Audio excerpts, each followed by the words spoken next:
추석에 이제 우리가 여러 곳을 이렇게 다니셨을 것입니다. 그렇죠? 그래서 내가 꼭 가고 싶은 곳에 가기도 하고 또는 꼭 가야 할 곳에 가기도 했을 것입니다.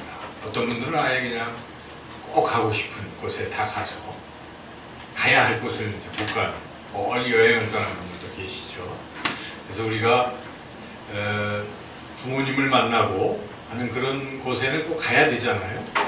그런데 이제 그렇게 꼭 가야 될 곳도 있고 또 가고 싶은 곳에 가는 곳도 있는데 저도 여러 곳을 다녔던 것 같아요.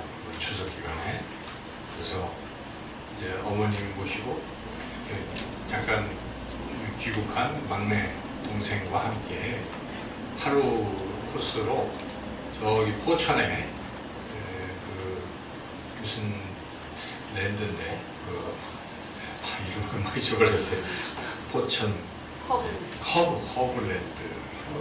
그냥 별 생각 없이 가봤는데 좋더만요. 이렇게 걷는 데가 많고 그래가지고 여기저기 꽃길을 걷고 하다 보니까 마음도 좋아지고 그래서 참 좋았다는 생각이 듭니다.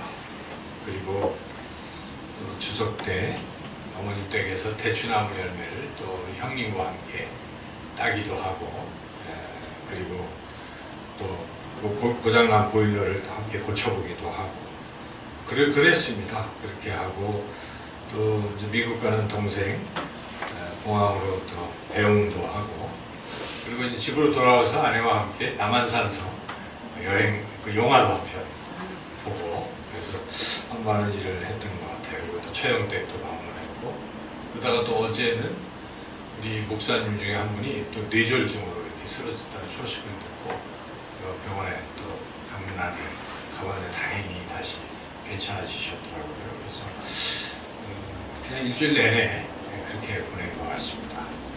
나름 쉬기도 하고 만나기도 하고 즐거웠는데 한편 또 생각해 보면 그렇지 못한 분들이 또 계시잖아요. 그래서 그런 것들 생각해 보면 좀 미안한 마음이 듭니다. 우리 입시생들도 있고 또 근무하는 분들이 계시더만요. 영화관에 가도 또 표를 팔고 또 음식점에 일하는 분들은 여전히 또 일하고 계시고 그들도 부모님도 만나고 가족도 만나야 될 텐데 그 시간에도 이렇게 분주히 일하는 그런 분들이 계셔서 또 우리가 그런 것들을 또 누릴 수 있었지 않나 하는 생각이 들고 특별히 이 시간에도 이 나라를 지키기 위해서 우리 젊은이들은 국방의 의무를 다하고 있을 것이고 그런 분들을 생각하면 미안한 마음이 듭니다. 이렇게 우리가 또 몸이 아픈 분들은 또 가고 싶은데 못 가고 병상에 누워 계신 분도 계시고 그래서 가고 싶어도 갈 수 없는 그런 분들도 계시다는 거죠. 그래서 우리는 살면서 꼭 가야 할 곳이 있어요. 우리가 가야 할 곳. 내가 가고 싶은 곳도 있지만 꼭 가야 하는 곳도 있다는 것이죠. 오늘 하나님께서 주시는 말씀은 우리가 꼭 가야 할 곳이 어딘가를 잘 알려주시는 그런 말씀입니다. 여러분 짧은 3절의 말씀인데 그 중에 마지막 절 말씀을 우리가 다시 한번 읽어보도록 하겠습니다. 16절 말씀 함께 읽겠습니다.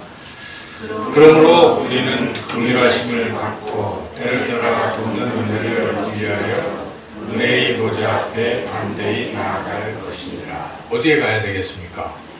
은혜의 보좌. 은혜의 보좌는 하나님의 보좌를 말합니다. 은혜의 보좌는 하나님의 보좌인데 구약 성경에는 하나님의 보좌가 어떤 것인지를 말씀해 주고 있습니다. 우리가 출애굽기 말씀을 지금 쭉 읽었잖아요. 읽고 있죠. 이제 이번 주 금요일에는 레위기를 읽을 텐데 이번 주에도 나올 겁니다. 이 은혜의 보좌 얘기가. 그리고 지난 25장을 읽을 때도 은혜의 보좌가 나왔어요. 하나님이 내가 너희들 만날 텐데 이 은혜의 보좌는 이렇게 만들라. 물론 크게 보면 성막인데 그 성막 안에도 또 성소가 있고요. 지성소가 있습니다. 사이즈. 그래서 3분의 2는 성소. 3분의 1은 지성소. 그리고 지성소 안에도 하나님을 딱 만나는 곳, 하나님이 계신 곳이 있어요. 하나님의 보좌가 있어요. 은혜의 보좌가 있어요. 그것을 가리켜서 구약 성경에서는 속죄소라고 그렇게 부릅니다. 속죄소. 그래서 하나님께서 이 사이즈가 또 2.5 규빗, 또 1.5 규빗 이런 사이즈로 직육면체로 이렇게 조각목으로 이 언약궤를 만들라고 하십니다. 거기에 뭐 십계명들도 두 돌판도 들어가고 만나도 들어가고 그런 거죠. 근데 이제 중요한 것은 그 언약궤 위에 똑같은 사이즈로 이 네모난 널판이 또 있어요. 이게 속죄소입니다. 그래서 이게 금으로 돼 있고 양옆에는 구룹이라고 하는 게 이제 천사를 말하는데 날개가 있는 천사가 그 속죄소를 이렇게 덮고 있어요. 그래서 하나님은 그 속죄소에 계신 거예요.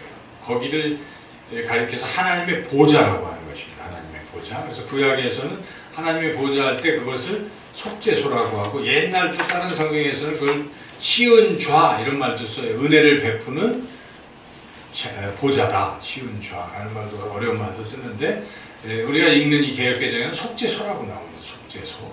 그래서 이 속죄소는 어떤 곳인가? 바로 하나님이 계신 곳인데 여기서 우리는 뭘 합니까? 하나님을 만난다는 것이죠. 그래서 속죄소의 첫 의미는 하나님을 만나는 곳이다. 그래서 하나님께서 이 모세에게 내가 여기서 너와 만나겠다 이렇게 말씀하셨습니다. 그래서 속죄소는 하나님을 만나는 그러한 곳이고 또 속죄소는 여러분이 제목 자체에서 속죄하는 곳이에요. 속죄소는. 그래서 죄를 사해 주시는 곳이다. 것입니다. 그래서 구약 백성들은 죄를 지면 죄를 사함을 받는데 1년에 딱 한 차례 속죄일에 이 속죄소에서 모든 죄를 다 이렇게 그때는 용서받지 못할 죄가 없어요. 그때 한 번에 이 죄사함은 놀라운 것이죠. 그래서 레위기 16장에 속죄일에 그 한 번은 그냥 모든 죄를 싹 다 없애버려요. 컴퓨터로 말하면 포맷을 시키는 거예요. 리셋을 하든 아주 싹 깨끗해지는 이런 날이 있어요. 근데 문제는 이러한 속죄소에 아무도 나갈 수가 없어요. 딱 한 사람만 빼놓고는. 그래서 당시에 제사장들 중에서도 제일 높은 제사장을 앞에 대자를 붙여서 대제사장이라고 하는데 대제사장, 아론부터 시작됐죠. 원래는 모세예요. 그죠? 모세인데 모세가 그거를 위임을 시킨 거예요. 그래서 아론에게 위임이 되고 아론은 다시 자기가 죽으면서 자기 아들에게 또 위임을 하고 계속 이렇게 위임이 돼서 대제사장은 한 명밖에 없습니다. 이 대제사장만 1년에 딱 한 번 속죄일에 나가는 거예요. 그 속죄소에 나가서 이 모든 백성들의 죄를 다 사하는 이런 일을 하는 것이죠. 그래서 이 속죄소는 딱 한 사람만 나간다 하는 것이죠. 그런데 다른 사람들이 거기 나가면 죽어요. 그래서 하나님께서 처음 모세하고만 만나고 계셨을 때는 아론도 안 돼. 너도 오면 죽어. 그래서 다 못 오게 하고 막았죠. 그래서 그렇게 사람들이 하나님 앞에 나아가면 죽는 거죠. 왜 그럴까요? 하나님은 거룩하세요. 죄가 없으신 거룩하신 분인데 우리는 죄가 있어요. 그래서 죄 있는 인간이 거룩하신 하나님 앞에 나가면 이게 충돌이 되기 때문에 죽는 거예요. 그래서 하나님께서 오지 말라고 막으시는 것이죠. 오려면 깨끗하게 죄사함이 된 후에 와야 되는 것이죠. 그래서 우리가 선지자들 중에 누가 있습니까? 이사야 선지자. 이사야 6장에 보면 이사야 선지자가 하나님이 강림하시는 것을 봤어요. 그때 이사야가 죽는 걸 아니까 어떻게 했습니까? 그 제단에 있는 숯불을 빨리 내 입술에 대서 나의 죄를 용서해 달라고 그래서 천사 하나가 날라와서 입술을 대고 이래서 죽음을 면했잖아요. 그만큼 우리 인간이 하나님 앞에 나아간다는 것은 굉장히 어려웠다 하는 것입니다. 그렇지만 여러분이 이제 신약 성경을 읽어보시면 어떻습니까? 완전히 달라졌습니다.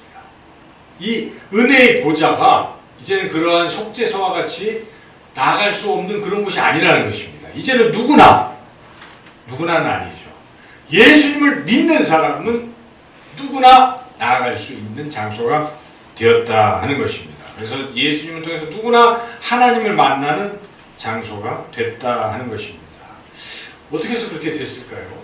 어떻게 예수님을 통해서 우리가 하나님 앞에 그렇게 나아갈 수 있을까요? 그 은혜의 보좌에 나아갈 수 있을까요? 오늘 본문은 그것을 가르쳐주고 있는데 세 절 중에 14절, 15절은 우리가 어떻게 해서 그렇게 하나님의 은혜의 보좌에 앞에 나아갈 수 있는가를 잘 설명해주고 있습니다.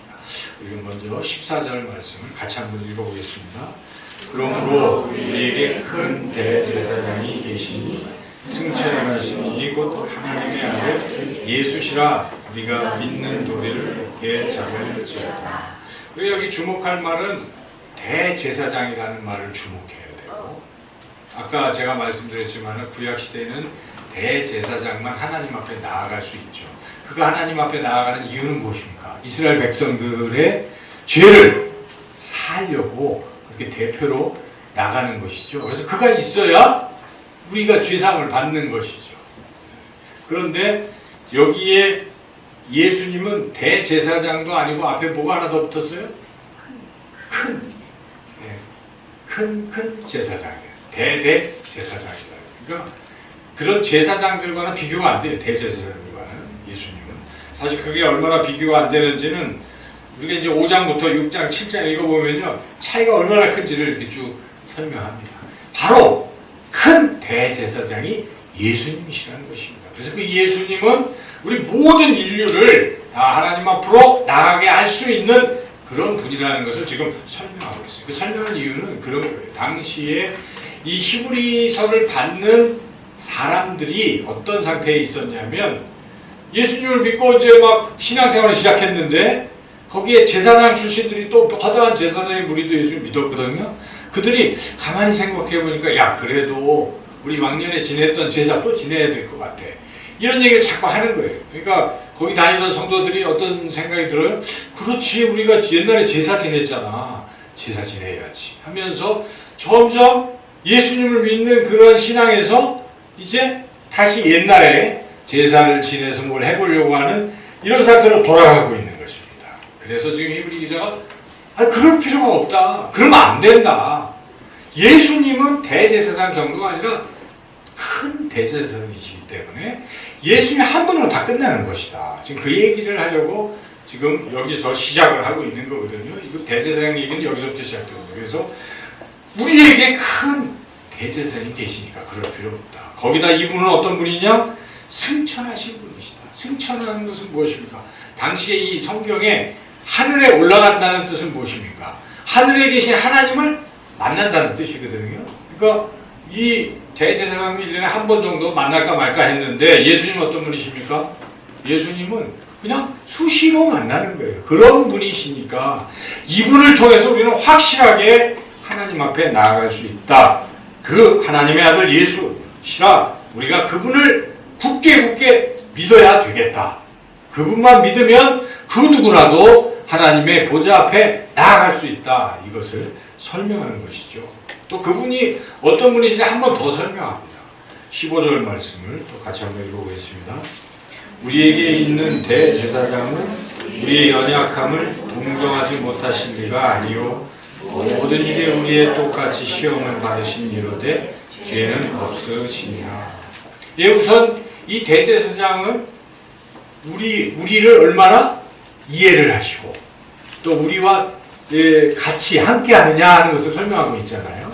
당시의 대제사장들은 그렇지는 않잖아요. 그냥 에헴하고 성소에 있는 거예요. 그러면 백성들이 양 같은 거 잡아서 번제단에 같이 이렇게 해서 제사 드리고 그 피 정도만 피만 받아가지고 이렇게 다음 주에 우리가 이 레위기가 시작이 되기 때문에 레위기 동영상을 볼 텐데 제가 이걸 봐야 되나 말아야 되나 어제 한참 보면서 고민했어요. 그래서 마음이 좀 약한 사람들은 보면 안 될 것 같아요. 그 어린 양을 실제로 잡는 번제를 드리는 그 동영상이 한 10분짜리인데 저도 보니까 그 순한 양을 막 잡고서 이 목을 이렇게 따는데 양이 죽잖아요. 그 피를 받아가지고 그것을 하나님 제사 지내는 그 번제, 그런 제사를 태우고, 그래서 그와 같이 그런 거예요. 네.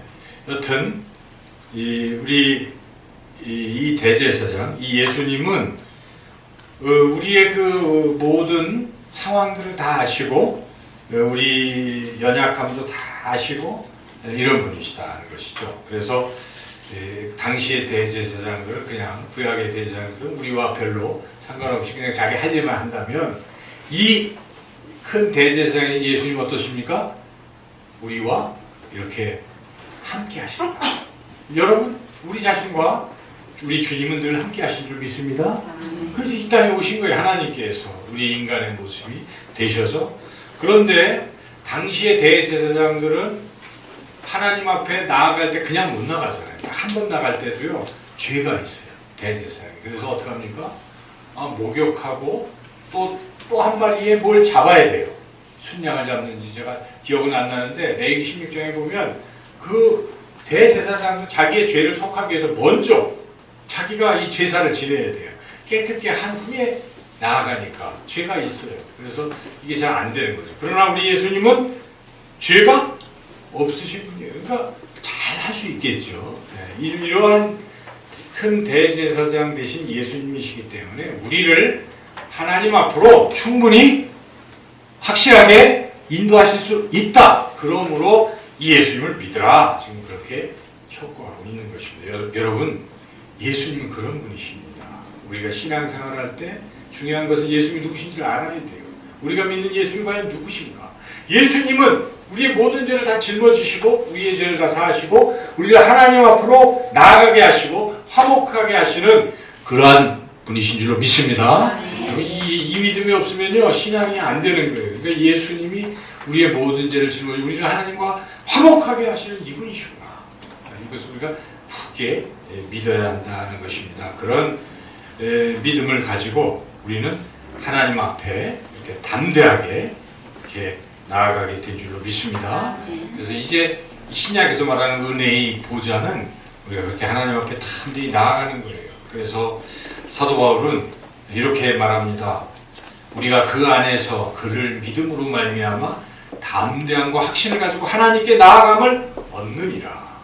그렇죠. 그래서 예수님을 믿는 믿음으로 담대함으로 하나님 앞에 나아간다라고 사도 바울은 그렇게 증거하고 있고, 사도 요한도 동일하게 우리가 예수 그리스도를 통해서 하나님 앞에 나아간다라고 그렇게 증언합니다. 그래서 우리는 예수님을 통해서 하나님 앞에 나아가는구나. 그래서 하나님을 만날 수 있다. 우리도 이것을 우리가 먼저 깨달아야 됩니다.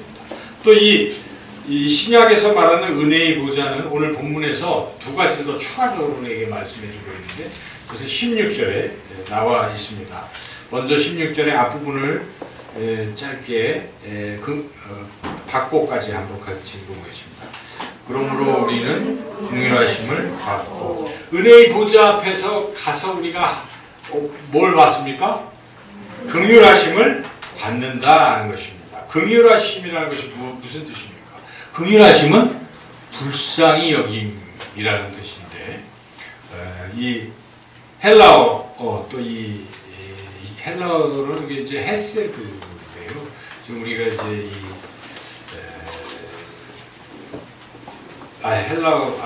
히브리어가 헤세드인데, 우리가 읽고 있는 이 헬라어 성경에서는 엘레오스라고 그렇게 그런 단어를 씁니다. 근데 이게 무슨 뜻이냐면요, 첫째는 뭐 어떤 고통을 당하고 있을 때도 이 불쌍히 여기시고 그 고통에서 벗어나게 한다, 이런 뜻입니다.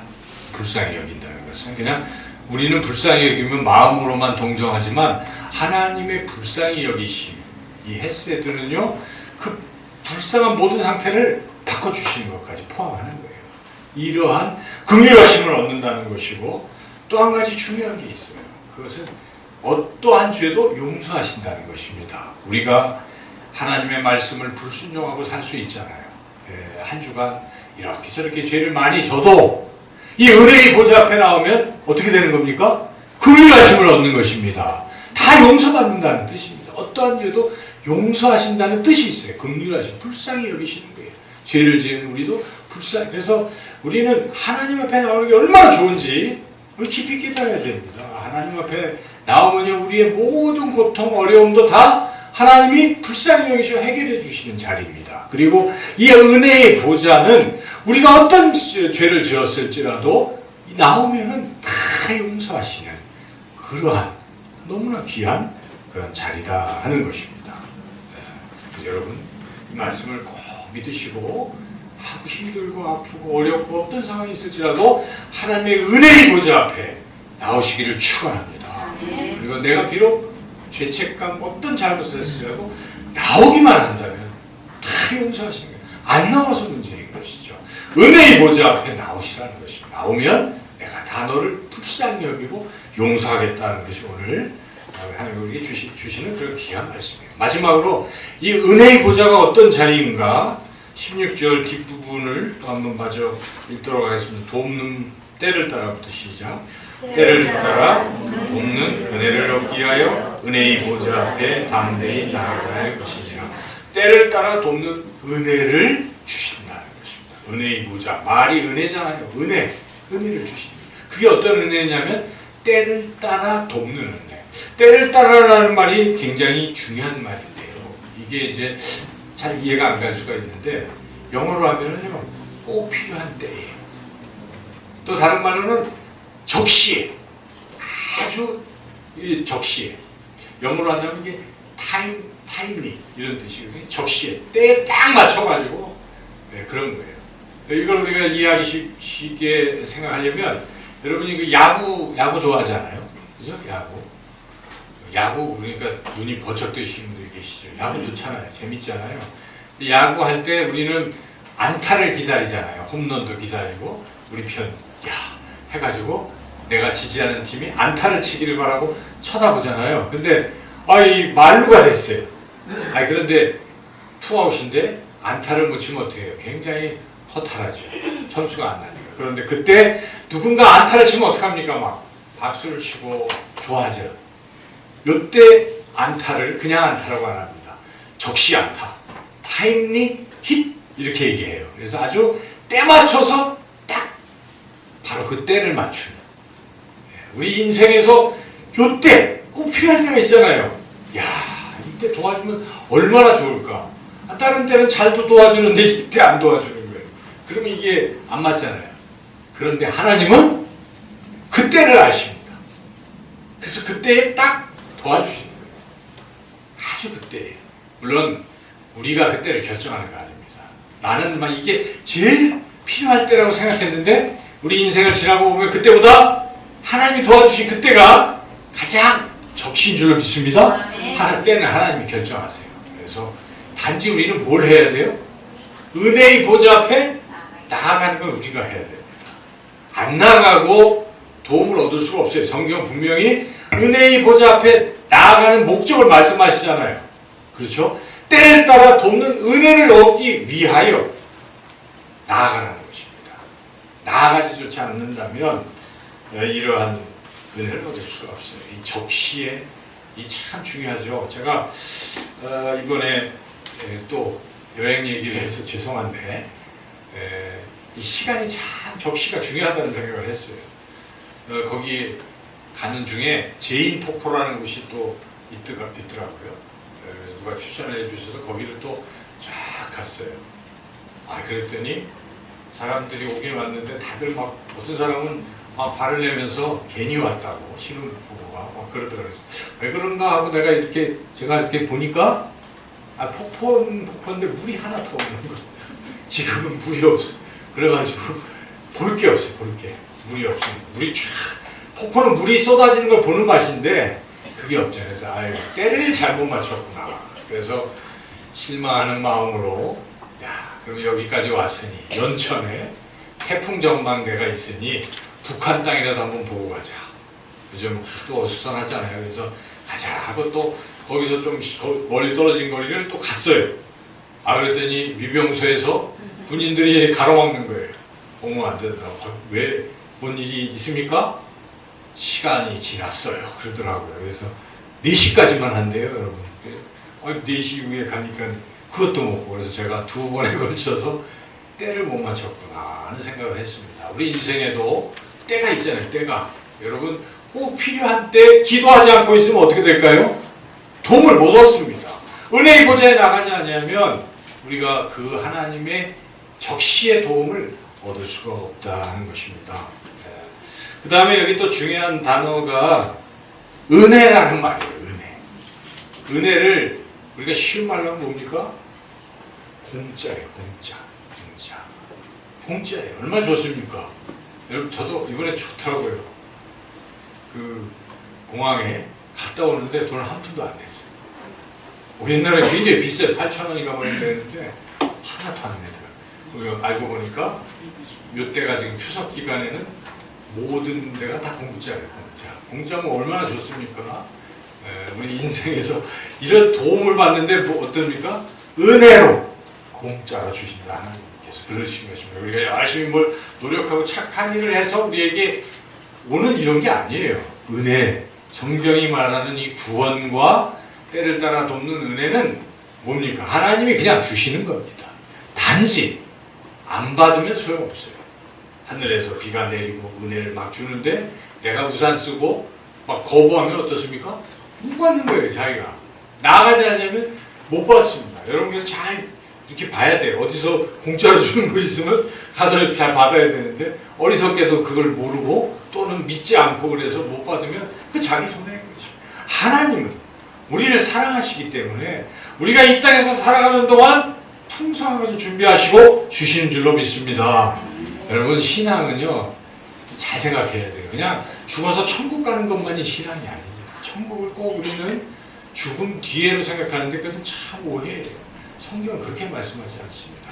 천국이라는 말보다도 하나님의 나라라고 말씀하거든요. 성경은 하나님의 나라예요. 그래서 하나님의 나라는 죽어서 가는 것도 하나님의 나라지만 우리가 살고 있는 것도 하나님의 나라인 줄 믿습니다. 그래서 여러분 주기도문 하잖아요. 하나님의 나라가 임하옵시고 늘 하잖아요.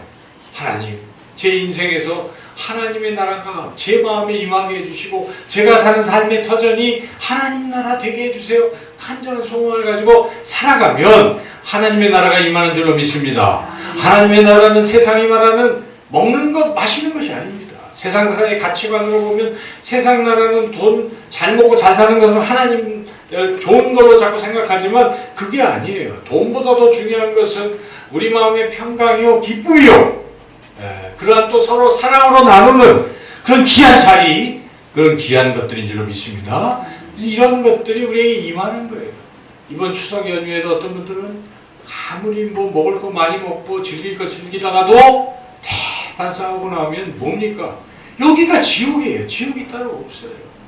그러나 우리가 그런 거 별로 없어도 온 가족이 즐겁고 여러분들이 그렇게 보내셨을 줄로 믿습니다.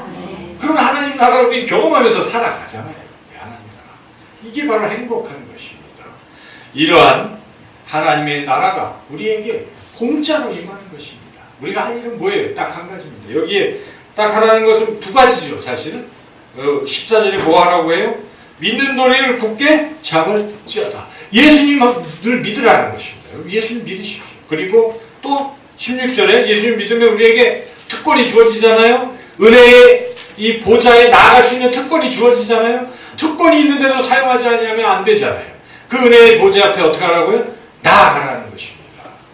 은혜의 보좌는 구체적으로 어떤 곳일까요? 여러분 인생에서, 여러분 삶에서 은혜의 보좌가 어떤 곳이에요? 두 가지거든요. 첫째는 나예요, 나. 내 자신이 은혜의 보좌예요. 왜 그렇습니까? 내 안에 누가 계세요? 하나님이 계시잖아요. 하나님이 임재하시면 여기가 은혜의 보좌예요.